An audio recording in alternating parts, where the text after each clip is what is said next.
दिनकू दिन बालेश्वर में बढ़िबारे लगी अपराध। गतकाली विलंबित रात्रि में सहदेव खुंटा थाना पुलिस रेल स्टेशन निकट में मालगोदाम अंचल चढ़ाऊ कर 6 जन दुर्दात अपराधी को गिरफ्त कर निकट गोटे बंधुक 4टी अफुटा गुली सहित बोमा 3टी खंडा और गोटे ठेंगाबाड़ी जबत होती।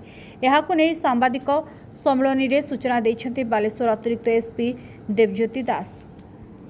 आपण मैंने जानते बालेश्वर सहर को अपराध मुक्त करने बालेश्वर पुलिस सदा सर्वदा सक्रिय पदक्षेप मान रही एवं एसपी बालेश्वर प्रत्यक्ष तत्वावधान सबुबले पेट्रोलिंग व्यवस्था एवं इमरजेंसी आमर आपत्तिकालीन सेवा व्यवस्था को सबुबले त्वरान्वित करा जायछि। तार सही व्यवस्था काली जितेबाला आमर सहदेव खुंटा थाना तरफ पेट्रोलिंग व्यवस्था चलता पेट्रोलिंग कार्यक्रम चलता आम कौन सोर्स आमर फील्ड इंटेलिजेंस आम खबर पाइलु कि किछि जन व्यक्ति अपराधिक कार्यक्रम लिप्त अच्छा किसी धरण बड़ धरण अपराध कर योजनाबद्ध प्रयास करुँच।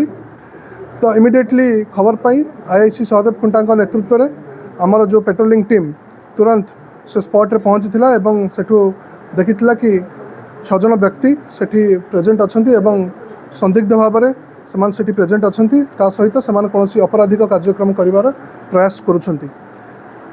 तो जितेबाला आम पुलिस टीम सेठी पहुँचला से गतिविधि और पारिपार्श्विक परिस्थिति देखी सेठी तांकु सर्च कराइथिला एवं सर्च करने समय से विभिन्न प्रकार संदिग्ध द्रव्य एवं अस्त्रशस्त्र सब मिलता।